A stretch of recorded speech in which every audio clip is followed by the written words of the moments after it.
To YouTube channel of Activist. और आज आप लोगों के साथ मैं साइंस का नेक्स्ट सेशन जो है वो लेके आया हूँ। इससे पहले भी हम लोगों ने साइंस के कुछ सेशन जो है वो डिस्कस किए हैं और आज हम लोग साइंस का जो 5th सेशन है वो आप लोगों के साथ में डिस्कस करूंगा। देखिए, जितने भी कम्पिटिटिव एग्जाम्स हैं वहाँ सभी में आपको साइंस के सेक्शन से क्वेश्चन मिल जाएंगे। तो यहाँ पे हम लोगों ने कुछ वन लाइनर क्वेश्चन जो है साइंस के उनको उठाया है और उनको डिटेल में जो है एक्सप्लेन किया हुआ है। तो चलिए आज के सेशन को शुरू करते हैं। आज का जो हमारा फर्स्ट क्वेश्चन है वो है कि पित्त डैश में संग्रहित होता है, यानी bile is stored in. Bile कहाँ पे स्टोर्ड होता है? तो इसका जो राइट आंसर है दैट इज गॉल ब्लैडर, जिसको हम पित्ताशय कहते हैं। अब देखिए, इसके बारे में थोड़ा सा डिटेल के बारे में हम बात करते हैं। इसमें डिटेल देखिए, अगर आप इसे देख सकते हैं तो ये हमारे पास क्या है, लिवर का पोर्शन है और ये हमारे पास रहता है जी गॉल ब्लैडर। देखिए, अगर आप लोगों को क्वेश्चन ये पूछा जाए कि जो बाइल है इसकी फॉर्मेशन कहाँ पे होती है, तो देखिए जो बाइल की फॉर्मेशन है वो हमारे पास लिवर में होती है। और फॉर्मेशन होने के बाद ये जो बाइल है ये इस डक्ट से होता हुआ गॉल ब्लैडर के अंदर जो है ये स्टोर हो जाता है। जब भी इसकी जरूरत पड़ती है बाइल सॉल्ट की, तो गॉल ब्लैडर बाइल सॉल्ट को जो है वो रिलीज करता है। और स्टमक के साथ हमारे पास ये स्मॉल इंटेस्टाइन का पार्ट है डुडेनम, ठीक है, this is the duodenum part. तो डुडेनम के अंदर जो है इसको ये स्क्रीट कर देता है, ठीक है। आप यहां देख सकते हैं डुडेनम ऑफ स्मॉल इंटेस्टाइन, ठीक है। इसे हम पेनक्रियाज कहते हैं और ये हमारे पास स्टमक होती है। अब इसके बारे में थोड़ा सा देखते हैं। देखिए, अगर हम बात करें तो आप ये देख सकते हैं दिस इज योर लिवर, जिसको हिंदी में हम यकृत कहते हैं। ये पित्ताशय आ गया, जिसको आप गॉल ब्लैडर बोलते हैं, ठीक है। अब फर्स्ट जो क्वेश्चन बनता है वो ये बनता है कि जो पित्त है या जो बाइल है ये बनता कहाँ पे है। तो ये सबसे पहले इसका निर्माण होता है लिवर में, जिसको हम क्या कहते हैं, यकृत कहते हैं, यानी कि bile is formed in liver. Second is stored in gall bladder. Question पूछा जाता है कि ये स्टोर कहाँ पे होता है। तो देखिए, जो बाइल है वो स्टोर होगा आपके पास गॉल ब्लैडर के अंदर। क्या काम क्या है? अब ये जो बाइल जूसेस है इनका काम क्या है? देखिए, ये जो बाइल है, ये बाइल दो तरह के जूस जो हैं आपको मिलेंगे, बाइल सॉल्ट जिसको बोलते हैं। एक सोडियम टोरोकोलेट, राइट, और एक हमारे पास होता है सोडियम ग्लाइकोलेट। दो साल्ट जो हैं ये बाइल के आपको मिलेंगे, sodium taurocholate and sodium glycolate. किस चीज में हेल्प करता है? देखिए, जो बाइल है वो आपके पास डाइजेशन में हेल्प करेंगे, एब्जॉर्प्शन ऑफ फैट्स में हेल्प करेंगे, इमल्सिफिकेशन एंड सॉल्युबलाइजेशन में, और एक्सक्रीशन में हेल्प करते हैं।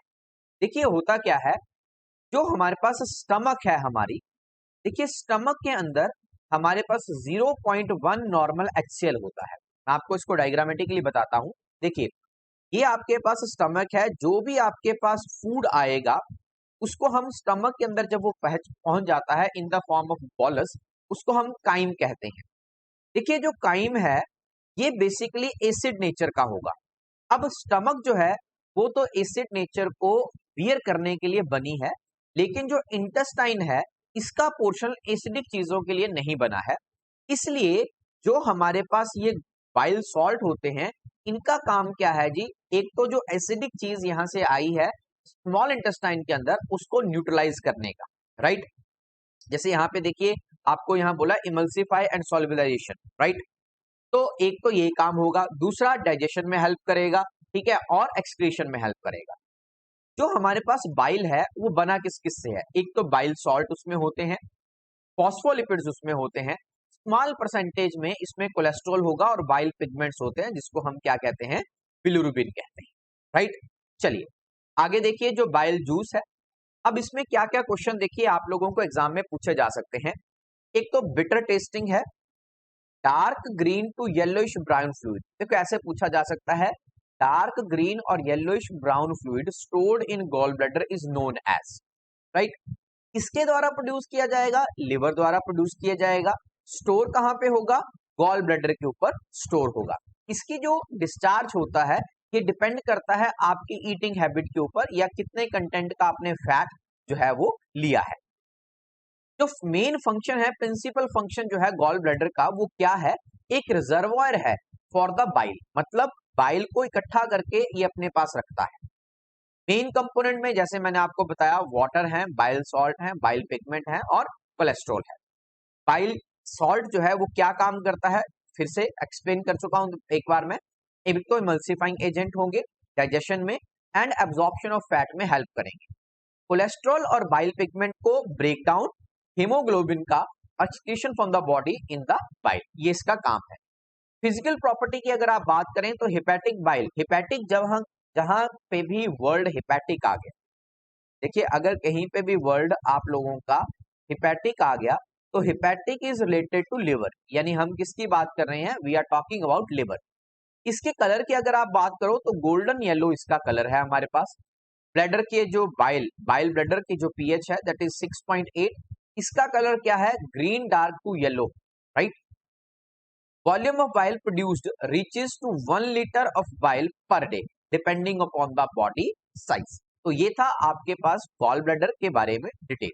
अब देखिए गॉल ब्लैडर की कुछ बीमारियां। देखिए गॉल ब्लैडर में आप लोगों ने सुना होगा कि पित्ते की पथरी है या गॉल ब्लैडर का स्टोन है। तो आप लोगों को सबसे पहले तो मैं ये बताना चाहता हूं कि जितने भी आपको स्टोन मिलेंगे, राइट, ये जो स्टोन होते हैं ये होते हैं in the form of oxalate, यानी कि ऑक्सलेट के फॉर्म में आप लोगों को स्टोन बॉडी के अंदर मिलेंगे। अब किस तरह के स्टोन होते हैं, ये स्टोन होते हैं आपके पास कैल्शियम ऑक्सलेट, राइट। क्या मतलब क्या कारण है कि गोल्ड स्टोन बनता है, एक तो to much absorption of water from bile, यानी कि बहुत ज्यादा पानी जो है अगर बाइल का सूख चुका है, too much absorption of bile acid from bile, too much cholesterol in the bile और inflammation of epithelium, right. Course flowed by the bile, मतलब कैसे कैसे ये बाइल चलेगा, ये सारी चीजें मैंने इसमें थोड़ा सा बताई। अगर हमें गॉल ब्लैडर को रिमूव करना है तो हमारे पास एक टर्म यूज की जाती है। देखिए इस चीज को, इस टर्म को याद रखिए, लेप्रोस्कोपिक कॉल्किस्टोटोमी, राइट। तो अगर आपको ये वर्ड पूछा जाए कि व्हाट इज दिस वर्ड, तो ये है removal of gall bladder, right. ये लेप्रोस्कोपी द्वारा, जिसको हम दूरबीन कहते हैं, दूरबीन द्वारा भी ये किया जाता है और ओपन कोलेक्सेक्टोमी भी जो है वो की जाती है, राइट, जिसमें हम जो है एक ओपन सर्जरी जो है परफॉर्म करते हैं गॉल ब्लैडर को रिमूव करने की। तो इतनी बातें जो है आप लोग इसके बारे में याद रखें। चलिए अगला क्वेश्चन के बारे में बात करते हैं।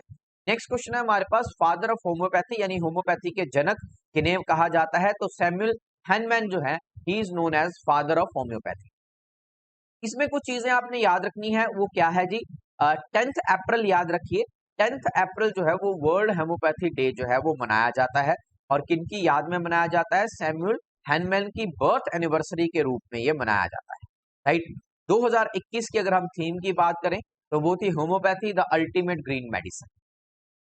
होम्योपैथी बेसिकली एक अल्टरनेटिव मेडिसिन टेक्निक है जो हमारे इंडिया में प्रैक्टिस में लाई जाती है, राइट। इसका जो बेसिक डॉक्ट्रिन है that is like cures like, right. कई बार ये पूछ लेते हैं आप लोगों को कि ये किस डॉक्ट्रिन के या किस सिद्धांत के ऊपर काम करते हैं, that is like cures like, इस सिद्धांत के ऊपर जो है ये काम करते हैं। नेक्स्ट क्वेश्चन के ऊपर चलते हैं, chemical formula of common salt, very easy question, तो दैट इज NaCl। तो देखिए अगर अब मैं इसके NaCl की फॉर्मेशन की बात करूं तो सबसे पहले तो आप लोगों को ये पता होना चाहिए, देखिए अगर आप NaCl या सोडियम की बात करें तो सोडियम के आउटर मोस्ट शेल में एक इलेक्ट्रॉन है, राइट। तो इसका मतलब ये हुआ कि Na पॉजिटिव प्लस इलेक्ट्रॉन, यानी कि ये डोनेट कर सकता है एक इलेक्ट्रॉन। और अगर मैं क्लोरीन की बात करूं तो क्लोरीन का जो आउटर मोस्ट शेल है वहां पे 7 इलेक्ट्रॉन है, यानी क्लोरीन को अपनी वैलेंसी पूरी करने के लिए एक इलेक्ट्रॉन चाहिए। तो क्लोरीन के ऊपर जो है वो नेगेटिव चार्ज आ गया। जब कभी भी आप इनको जोड़ेंगे तो ये जो एक इलेक्ट्रॉन है ये क्लोरीन द्वारा शेयर कर लिया जाएगा और इस तरह की एक बॉन्डिंग बन जाएगी और इस बॉन्डिंग को हम कहते हैं जी आयनिक कंपाउंड या आयनिक बॉन्डिंग। तो इतना आप इसके बारे में याद रखिए। नेक्स्ट देखिए, एक और कई बार कॉम्पिटिटिव एग्जाम्स के अंदर क्वेश्चन पूछा जाता है कि व्हाट इज ब्राइन, यानी कि ब्राइन क्या है। तो अगर आपसे ब्राइन पूछा जाए तो बेसिकली जो ब्राइन है ये NaCl का मिक्सचर ही है, किसमें, वाटर में, यानी कि higher concentration of NaCl in water is known as brine. Next, purity of milk is measured by, दूध की शुद्धता किसके द्वारा मापी जाती है, that meter is known as lactometer. तो लैक्टोमीटर द्वारा जो है इसकी शुद्धता नापी जाती है। अब देखिए इसमें क्या क्या क्वेश्चन जो आप लोगों से पूछे जाते हैं। सबसे पहले इसका प्रिंसिपल पूछा जा सकता है कि किस सिद्धांत के ऊपर काम करता है। तो ये स्पेसिफिक ग्रेविटी के ऊपर काम करता है, जो कि किसके ऊपर बेसिस है, आर्किमिडीज प्रिंसिपल के ऊपर बेसिस है। इसमें रिलेटिव डेंसिटी जो है मिल्क की वो चेक की जाती है विद रिस्पेक्ट टू क्या, वाटर। अगर specific gravity of sample of milk is with in the approved range, इसकी कुछ रेंजेस है, तो मिल्क प्योर है, अदरवाइज वो क्या है, अडल्ट्रेटेड है। इसके और एग्जाम्पल एप्लीकेशंस क्या क्या है इसी सिद्धांत की, यानी कि स्पेसिफिक ग्रेविटी प्रिंसिपल के ऊपर और कौन कौन से आप बात कर सकते हो इंस्ट्रूमेंट हैं जो काम करते हैं, that is hot air balloon and hygrometer. ये दोनों भी इसी सिद्धांत के ऊपर जो है वो काम करते हैं। चलिए अगले क्वेश्चन के बारे में बात करते हैं। पॉजिट्रॉन वाज इन्वेंटेड बाय, तो पॉजिट्रॉन की खोज किसने की थी, Carl David Anderson. He discovered this anti matter, matter with in a matter भी इनको कहा जाता है, राइट। तो ये आप याद रखिए, कार्ल डेविड एंडरसन। नेक्स्ट चलिए जी, pressure cooker works on the principle. Pressure cooker किस सिद्धांत के ऊपर कार्य करता है, तो प्रेशर के ऊपर जो है elevation of boiling point of water by application of pressure, इसी सिद्धांत के ऊपर जो है ये कार्य करता है। अब देखिए बेसिकली होता क्या है, देखिए जो बॉइलिंग पॉइंट होता है ये डायरेक्टली प्रोपोर्शनल होता है, देखिए एटमॉस्फेरिक प्रेशर के ऊपर। देखिए कोई भी चीज बॉयल तब करेगी जब वो एटमॉस्फेरिक प्रेशर को काउंटरैक्ट कर लेगी। लेकिन जब हम प्रेशर कुकर की बात करते हैं तो प्रेशर कुकर के अंदर हम आउटर एटमॉस्फेयर से इसे कट कर देते हैं, और ये जो एयर है, राइट, इसके ऊपर एक आर्टिफिशियल एटमॉस्फेयर जो है वो हम जनरेट कर देते हैं। तो यहाँ पे जो हमारे पास वाटर रहता है उसे सिर्फ इसे ही काउंटरैक्ट करना होता है, राइट। तो इस वजह से क्या है, बॉइलिंग पॉइंट जो है वो रेज हो जाता है और चीजें जो है वो जल्दी जो है प्रेशर कुकर के अंदर पक जाती है। तो आपसे क्वेश्चन पूछ लिया जाता है कि सिद्धांत पे काम करता है, तो आप लोगों के सिद्धांत पता होना चाहिए। चलिए अगले बारे में बात करते हैं। What is hygrometer, what is measured bye hygrometer. Hygrometer द्वारा क्या मापा जाता है, तो हाइग्रोमीटर द्वारा बेसिकली रिलेटिव ह्यूमिडिटी, जिसको हम सापेक्ष आर्द्रता कहते हैं, ये मापी जाती है, राइट। तो ये आप देख सकते हैं, this is the instrument that is known as hygrometer.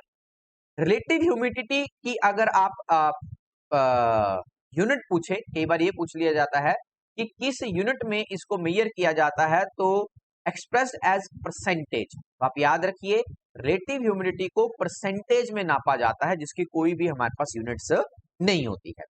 Basically relative humidity is the moisture content present in the atmosphere. कितना मॉइस्चर एटमॉस्फेयर के अंदर प्रेजेंट है उसको हम रिलेटिव ह्यूमिडिटी कहते हैं।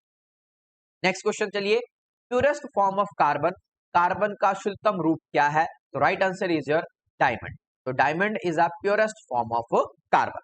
चलिए अगले क्वेश्चन के ऊपर चलते हैं। Longest bone of human body, मानव शरीर की सबसे लंबी हड्डी, दैट इज फीमर, जिसको हम जांग की हड्डी कहते हैं, हाई बोन भी कहते हैं। तो आप यहाँ डायग्राम में देख सकते हैं, this is your femur, right. ये पूरी की पूरी हड्डी, इसे हम फीमर कहते हैं। ये नीचे आप दो हड्डियां देख सकते हैं, एक टिबिया है और एक फिबुला है, राइट। उसके बाद this is your patella, right. ये ऊपर का पोर्शन, इसको हम पटेला कहते हैं, जिसको आप हिंदी में अपनी चपनी, हम घुटने की चपनी भी कहते हैं, दैट इज पटेला, राइट। नीचे हमारे पास कुछ और बोन्स है, 7 टार्सल बोन्स होती हैं, 5 मेटाटार्सल बोन्स होती हैं एंड 14 फ्लेंजेस होती हैं। तो ये कंप्लीट जो है आप लोगों के बारे में मैंने इसे बताया है। यहाँ पे देखिए this is your pelvic girdle, ठीक है, इसको हम पेल्विक गर्डल कहते हैं। और यहाँ पे ये इसके साथ ये जो ज्वाइंट है, this joint is known as ball and socket joint, right. इसको बॉल एंड सॉकेट ज्वाइंट भी हम कहते हैं। तो आपसे क्वेश्चन पूछा गया था कि मानव शरीर की सबसे लंबी हड्डी कौन सी है, तो फीमर आप जो है वो याद रखिए। Next, study of fruit is known as, फलों के अध्ययन को क्या कहा जाता है, तो फलों का अध्ययन क्या कहा जाता है, पोमोलॉजी जो है फलों के अध्ययन को कहा जाता है। देखिए पोमोलॉजी शब्द आया कहां से है, देखिए पोमोस का मतलब होता है फ्रूट और लोगोस का मतलब होता है स्टडी। ये तो आप बात याद रखिए कि किसी भी शब्द के साथ अगर लॉजी लग जाए लास्ट के अंदर, तो दैट मीन्स हम किसी ना किसी चीज की स्टडी के बारे में बात कर रहे हैं, राइट। तो जब कभी भी वर्ड लॉजी अगर साथ में लग जाए तो दैट मीन्स स्टडी। तो pomology is known as a study of fruits. तो ये था हमारे पास आज का सेशन आप लोगों के साथ। होप आप लोगों को ये सेशन अच्छा लगा होगा। अगर सेशन अच्छा लगा है तो उसे अपने दोस्तों के साथ शेयर जरूर करें, और जिन लोगों ने हमारे चैनल को सब्सक्राइब नहीं किया है वो ऐसे वीडियोस के लिए हमारे चैनल को सब्सक्राइब करें। Thanks to be the part of Activist. जय हिंद, जय भारत।